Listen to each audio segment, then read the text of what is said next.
हे दोस्तों, कैसे हैं आप सब। उम्मीद करता हूँ भाई आप लोग अच्छे होंगे, बढ़िया होंगे।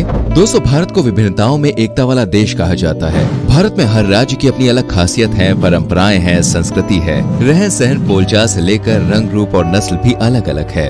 इन सब में नॉर्थ ईस्ट के लोग तो दिखने में काफी अलग लगते हैं। अक्सर नॉर्थ ईस्ट के लोग अपने लुक्स की वजह से रेसिज्म का शिकार होते आ रहे हैं, जो कि दोस्तों बिल्कुल गलत है। नॉर्थ ईस्ट के लोगों को देखते ही ये समझ में आता है कि ये भारत के उत्तर पूर्वी राज्यों से ताल्लुक रखने वाले लोग हैं। लेकिन आखिर एक ही देश में रहने वाले लोग इतने अलग कैसे हो सकते हैं? क्यों नॉर्थ ईस्ट इंडिया के लोगों के चेहरे की बनावट और बॉडी लैंग्वेज मेनलैंड इंडिया के बजाय तिब्बती, थाईलैंड और म्यांमार जैसे देशों से ज्यादा मेल खाती है? क्या नॉर्थ ईस्ट के लोग जेनेटिकली और एवोल्यूशनरी बाकी इंडियन से मिलते हैं या फिर नहीं? इन सब सवालों के बारे में हम आज की वीडियो में बात करने वाले हैं और जानेंगे आखिर क्यों नॉर्थ ईस्ट इंडिया के लोग भारत के अन्य राज्यों के लोगों से अलग दिखाई देते हैं। चलिए अब देरी न करते हुए आज की मजेदार वीडियो को शुरू करते हैं।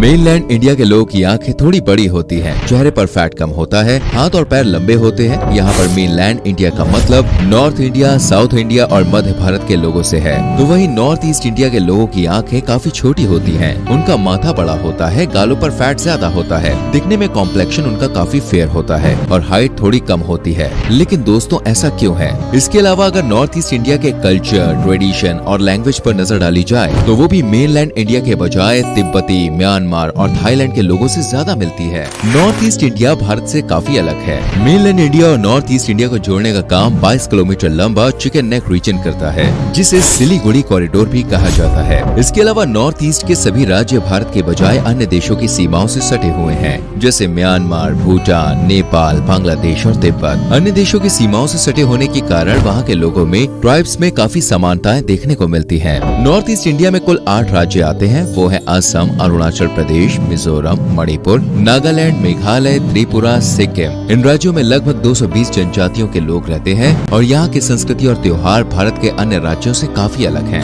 दोस्तों, नॉर्थ ईस्ट इंडिया के लोग अलग क्यों दिखाई देते हैं और इनमें तिब्बतियों वाले फीचर्स कैसे आए, ये जानने के लिए हमें इतिहास के पन्ने पलटने होंगे। आज से लगभग 3 लाख साल पहले अफ्रीका के जंगलों में मानव सभ्यता का विकास हुआ था और अफ्रीका में ही पहली बार होमो सेपियंस विकसित हुए थे। उस समय सभी इंसान एक जैसे ही नजर आते थे। आइस एज के दौरान अफ्रीका से लोग दुनिया के अलग अलग कोनों में फैलना शुरू हुए। अफ्रीका से लोग यूरोप गए और फिर यूरोप के बाद एशियन कॉन्टिनेंट का रुख किया। आज से 1,30,000 साल पहले तक सभी महाद्वीपों के लोग एक जैसे ही नजर आते थे। लेकिन डार्विन थ्योरी ऑफ एवोल्यूशन के मुताबिक धीरे धीरे इंसानों में एवोल्यूशनरी चेंजेस आने शुरू हुए। इंसान जिस जगह पर रह रहे थे उन जगहों के मुताबिक खुद को एडजस्ट करना शुरू कर दिया। 40 से 50,000 साल पहले इंसान 4 रेसेस में बट गए थे। ये 4 नस्ल थी: कॉकेशियन, नीग्रोइड, मंगोलॉइड और ऑस्ट्रोलॉइड। जो लोग अफ्रीका में ही रहे उन्हें नीग्रोइड कहा गया। जो लोग यूरोप में आकर बसे उन्हें कॉकेशियन का नाम दिया गया। साउथ ईस्ट एशिया में आकर बसने वाले लोगों को मंगोलॉइड्स कहा गया और ऑस्ट्रेलिया सहित सदर्न आइलैंड्स पर आकर बसे लोगों को ऑस्ट्रोलॉइड कहा जाने लगा। आप सोच रहे होंगे इन सबका नॉर्थ ईस्ट के लोगों से क्या ताल्लुक है? नॉर्थ ईस्ट के लोगों में जो फीचर्स देखने को मिलते हैं वो ज्यादातर मंगोलॉइड्स वाले फीचर्स हैं। मंगोलॉइड्स पहले साइबेरिया और मंगोल के ठंडे इलाकों में आकर रहे थे। डार्विन थ्योरी के मुताबिक इंसान के शरीर में वातावरण और पर्यावरण के अनुसार बदलाव आने शुरू होते हैं। 5 मुख्य चेंजेस जो मंगोलॉइड्स में आने शुरू हुए, पहले उस बारे में जान लेते हैं। पहला है एपिकेंथिक fold of eyes.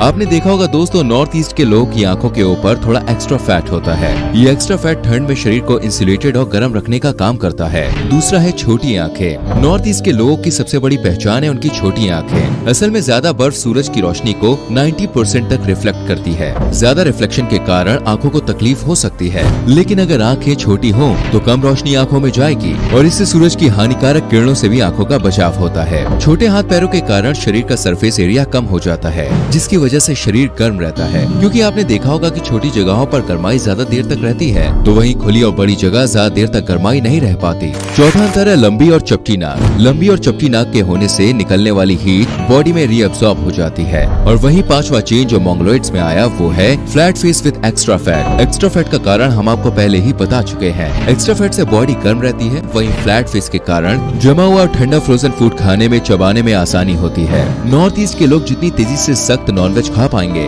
Mainland India के लोग कभी भी उनकी बराबरी नहीं कर पाएंगे, क्योंकि उनका फेशियल स्ट्रक्चर अलग होता है। मंगोलॉइड्स ने तो खुद को पर्यावरण के अनुसार ढाल लिया, लेकिन अब ये बदलाव नॉर्थ ईस्ट इंडिया तक कैसे आया और क्यों मेनलैंड इंडिया के लोगों में ये सब फीचर्स नहीं आ पाए? इसका कारण है दोस्तों इंटरमिक्सिंग। भारत में असल में 3 रेस के लोगों की जीन्स पाए जाते हैं। नॉर्थ ईस्ट लोगों के फीचर्स कॉकेशियंस यानी यूरोप के लोगों से मिलते हैं, वहीं साउथ इंडिया के लोगों में ऑस्ट्रेलॉइड के लोगों का ज्यादा प्रभाव देखने को मिलता है, तो वहीं नॉर्थ ईस्ट इंडिया में मंगोलॉइड्स फीचर है। जेनेटिक स्टडी के मुताबिक नॉर्थ ईस्ट के जितने भी ट्राइब्स और जनजातियां हैं, जैसे निशी और आओ नागा, उनका ताल्लुक तिब्बत और बर्मा से है, यानी इनका ओरिजिन तिब्बत और बर्मा से है। बर्मा को वर्तमान समय में म्यांमार के नाम से जाना जाता है। नॉर्थ ईस्ट के सभी राज्य प्राकृतिक संसाधनों से भरपूर हैं। यहाँ स्वच्छ जलवायु है, हरे भरे पेड़ हैं, एक शांत वातावरण है, साफ पानी है और वो सब कुछ है जो इंसानों के रहने के लिए जरूरी है। इन सभी को देखते हुए एक समय पर तिब्बत, थाईलैंड और म्यांमार के लोग यहाँ आकर बस गए थे और इसीलिए यहाँ की जनजातियों का ताल्लुक इन देशों से देखने को मिलता है। पहले तिब्बत एक कोल्ड डेजर्ट के सिवा कुछ नहीं हुआ करता था। 1817 से 1826 के बीच बर्मीज इन्वेशंस के दौरान बर्मा ने असम पर कब्जा कर लिया। इस दौरान भी इंटरमिक्सिंग बड़े पैमाने पर हुई थी और असम के साथ साथ नॉर्थ ईस्ट के राज्यों में बर्मा के लोगों की जीन्स ट्रांसफर हो गए। दोस्तों, आप शायद सोच रहे होंगे कि उत्तर भारत के लोगों का रंग ब्राउन और साउथ इंडिया के लोगों का कलर डार्क और नॉर्थ ईस्ट के लोग गोरे क्यों होते हैं? असल में देखिए, इसका कारण है मेलेनिन। ये एक सब्सटेंस है जो हमारी बॉडी के स्किन में पाया जाता है। बॉडी में मेलेनिन जितना ज्यादा होगा, बॉडी का कलर उतना ही ज्यादा डार्क होगा। ज्यादा मेलेनिन हमारी बॉडी को धूप और स्किन कैंसर जैसी बीमारियों से बचाता है। नॉर्थ इंडिया के लोगों में क्योंकि कॉकेशियन के फीचर्स हैं, इसलिए इनका कलर साउथ इंडिया के कंपैरिजन में थोड़ा लाइट होता है। जिन जगहों पर धूप ज्यादा नहीं होती है, वहाँ बॉडी में मेलेनिन का कम होना फायदेमंद होता है। वहीं साउथ इंडिया के लोगों में ऑस्ट्रेलॉइड फीचर्स होने के कारण स्किन का कलर डार्क होता है, क्योंकि इन लोगों में मेलेनिन ज्यादा पाया जाता है। नॉर्थ ईस्ट के इलाके ठंडे होते हैं, इसलिए यहाँ के लोगों की बॉडी को मेलेनिन की ज्यादा जरूरत नहीं होती है और इसलिए इनका कलर गोरा होता है। बर्मा, थाईलैंड और तिब्बत के लोग माइग्रेट होकर नॉर्थ ईस्ट में आकर बसे थे। इसका दूसरा प्रूफ है लिंग्विस्टिक सिमिलैरिटीज। जैसे कि हमने आपको वीडियो में पहले भी बताया है कि नॉर्थ ईस्ट इंडिया के लोग की भाषा, कल्चर मेनलैंड इंडिया के बजाय अपने पड़ोसी राज्यों से ज्यादा मेल खाता है। नॉर्थ ईस्ट के राज्यों में बोली जाने वाली मुख्य भाषाएं जैसे बोडो, राभा, कर्बी, दीवा, ड्योरी, प्याटे, गारो और लोथा जैसी भाषाओं में सीनो तिब्बतन और तिब्बतो बर्मन भाषाओं का डायलेक्ट देखने को मिलता है। मेघालय में खासी जनजाति के लोगों की भाषा थाईलैंड के मॉन खेमेर और पालोंग से काफी हद तक मेल खाती है। इतना सब जानने के बाद दोस्तों, एक बात शायद आपके मन में खटकी होगी कि जब ये नॉर्थ ईस्ट का कल्चर और रहन सहन अन्य देशों से मेल खाता है, तो इन्हें भारत में शामिल क्यों किया गया? देखिए, हम आपको बताना चाहेंगे कि नॉर्थ ईस्ट का पहला किंगडम कैमरूपा किंगडम पूरी तरह से हिंदुस्तान को ही फॉलो करता था। ये किंगडम 350 बीसी से 1140 एडी तक रहा है। इसके अलावा आहोम किंगडम भी एक बड़ा साम्राज्य हुआ करता था। इस साम्राज्य का शासनकाल 1288 एडी से लेकर 1826 एडी तक रहा है। आज भारत में नॉर्थ ईस्ट के सभी 8 राज्यों की अपनी अलग पहचान है। असम राज्य अपने गोल्डन सिल्क और चाय के लिए पूरी दुनिया में पॉपुलर है। भारत में इस्तेमाल होने वाली आधी से ज्यादा चाय असम से ही आती है और यहीं पर भारत की सबसे चौड़ी नदी और सबसे लंबा पुल भी मौजूद है। पड़ोसी राज्य सिक्किम को भी एक समय पर इंद्रदेव का बगीचा कहा जाता था। यहाँ की प्राकृतिक सुंदरता अद्भुत है। ये देश का पहला राज्य है जहाँ खेती पूरी तरह से ऑर्गेनिक तरीके से की जाती है और सिक्किम में सिंगल यूज प्लास्टिक पर भी बैन लगा दिया गया है। वहीं अरुणाचल प्रदेश को लैंड ऑफ राइजिंग सन कहा जाता है। यही वो जगह है दोस्तों जहाँ परशुराम जी ने अपने पाप धोए थे और परशुराम कुंड भी यहीं बना हुआ है। मणिपुर का जिक्र तो महाभारत काल में भी है। अर्जुन की पत्नी चित्रगंधा मणिपुर की बेटी है। कहा जाता है कि पोलो खेल की उत्पत्ति भी यहीं से हुई है। दुनिया का इकलौता फ्लोटिंग नेशनल पार्क भी मणिपुर में ही स्थित है। मेघालय की खासी जनजाति महिला सशक्तिकरण की अद्वितीय मिसाल है। यहाँ पर महिलाएं घर की प्रमुख होती हैं और बच्चों को महिलाओं का सरनेम मिलता है और शादी के बाद लड़का अपना घर छोड़कर पत्नी के घर रहने जाता है। जनजातीय बहुल इलाका होने के बावजूद मिजोरम का लिटरेसी रेट 92% है, जो भारत में केरल के बाद सबसे ज्यादा है। नॉर्थ ईस्ट इंडिया भारत की संस्कृति से इतना जुड़ा होने के बाद भी अलग अलग होने के कई कारण है। ब्रिटिश हुकूमत के दौरान अंग्रेजों ने policy of division and conversion लागू कर दिया था। नॉर्थ ईस्ट के राज्यों में मेनलैंड इंडिया के लोग की एंट्री पर बैन लगा दिया गया था, लेकिन ये बैन ईसाई मिशनरी पर लागू नहीं होता था और इसी वजह से ईसाई मिशनरीज ने नागालैंड राज्य सहित नॉर्थ ईस्ट के कई इलाकों में अपना वर्चस्व जमाया और लोगों का धर्म परिवर्तन कराना शुरू कर दिया। आज नागालैंड की ज्यादातर आबादी ईसाई धर्म को मानती है।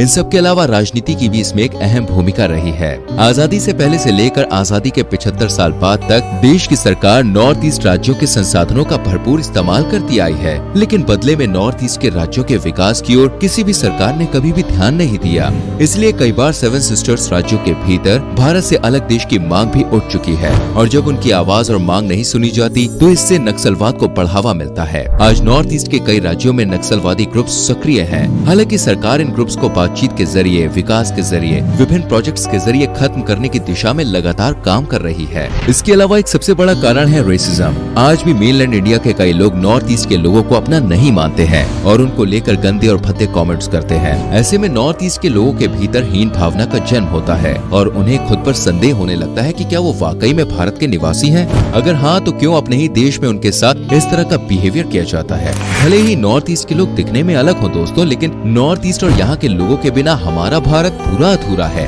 अगर आप में से कोई भी नॉर्थ ईस्ट के भाई बहन हमारा ये वीडियो देख रहे हैं तो हमें कमेंट जरूर कीजिए। तो दोस्तों, ये है वो कारण जिसके लिए नॉर्थ ईस्ट के लोग अलग दिखते हैं। उम्मीद करते हैं कि आपको हमारी ये वीडियो जरूर पसंद आए।